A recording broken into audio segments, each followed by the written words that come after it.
اعمال کی بھی ایک حلاوت ہے، ایک مزہ، ایک مٹھاس ہے، لطف ہے۔ نیکی کی ایک حلاوت ہے، ایک سرور ہے نیکی کا جو ایک مومن پاتا ہے۔ نماز کا اپنا مزہ ہے، روزے کا اپنا سرور ہے، حج کا اپنا ایک مزہ ہے، زکوٰۃ دینے کا اپنا مزہ ہے، ظاہر دو تو لطف اپنا ہے، مخفی دو تو اس کا مزہ اپنا ہے۔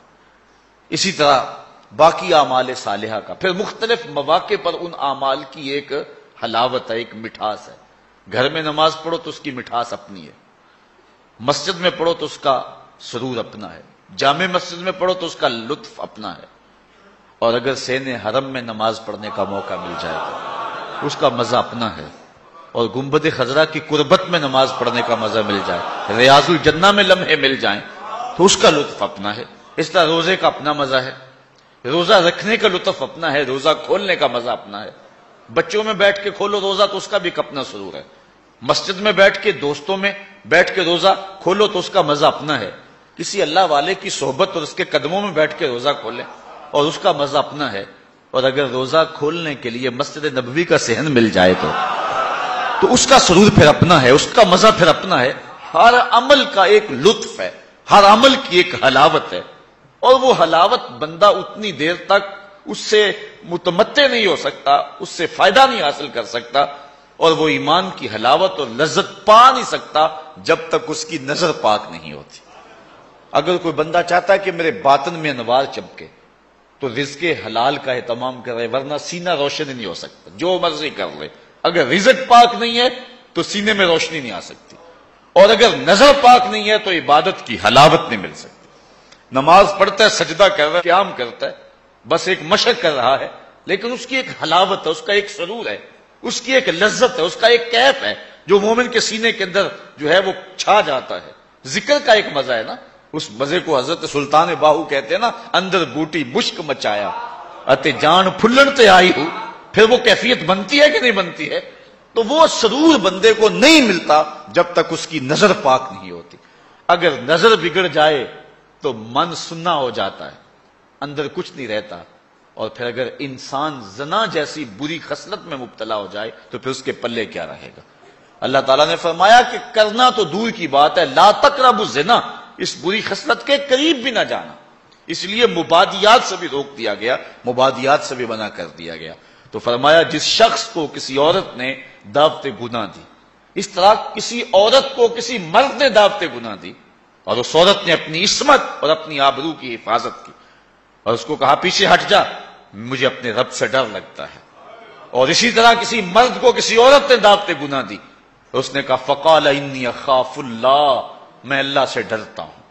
اللہ اکبر۔ تو حضور فرمایا اس کو یہ اعزاز ملے گا۔ امام یافعی نے روض الریاحین کے اندر لکھا ہے کہ ایک نوجوان کپڑے کی دکان پہ کام کرتا تھا، اور تھا بڑا پارسا اور بڑا خوبصورت، دل کا بھی ستھرا تھا، ظاہر کا بھی ستھرا تھا، من بھی سونا تھا اور تن بھی سونا تھا، بڑا خوبصورت تھا۔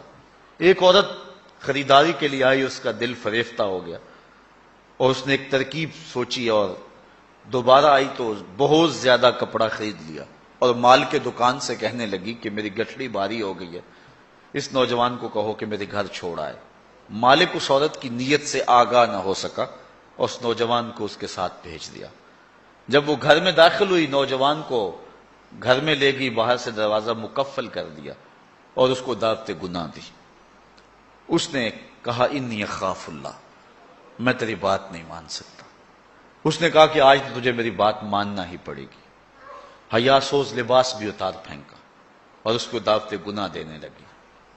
یہ شیطان کا انتہائی سخت جال ہے، اس جال میں اس نے بڑے بڑے لوگوں کو پھانس لیا۔ اب اس نوجوان کو وہ ورغلاتی ہے، کوشش کرتی ہے، لیکن نوجوان ہے کہ اپنی نظروں پر پہرے بٹھائے، آنکھیں بند کر لیتا۔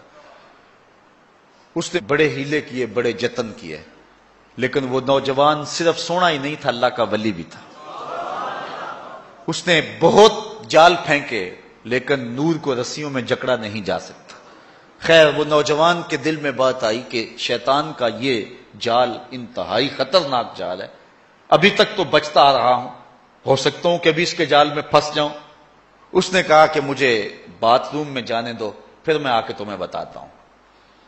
وہ اندر چلا گیا، پاخانہ کیا اپنے ہاتھوں پہ کر کے پورے بدن پہ مل لیا، اور اسی حالت میں جب باہر آیا تو بدن سے بدبو اٹھ رہی تھی، عورت کا سارا نشہ اتر گیا۔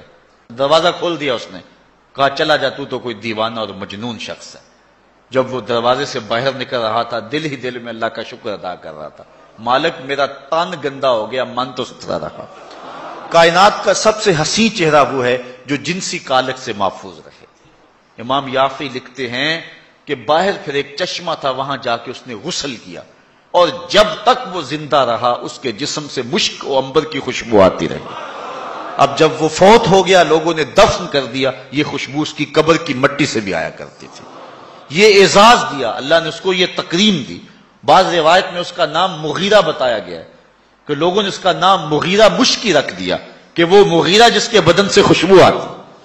تو فرمایا وہ شخص جس کو کسی عورت نے دعوت گناہ دی اور اس نے یہ کہہ کے قدموں میں بچھتے ہوئے حسن کی پیشکش کو ٹھکرا دیا، فرمایا کل قیامت کے دن جب کوئی سایہ نہیں ہوگا، اللہ اس جوان کو اپنی عرش کا ٹھنڈا سایہ نصیب فرمائے گا۔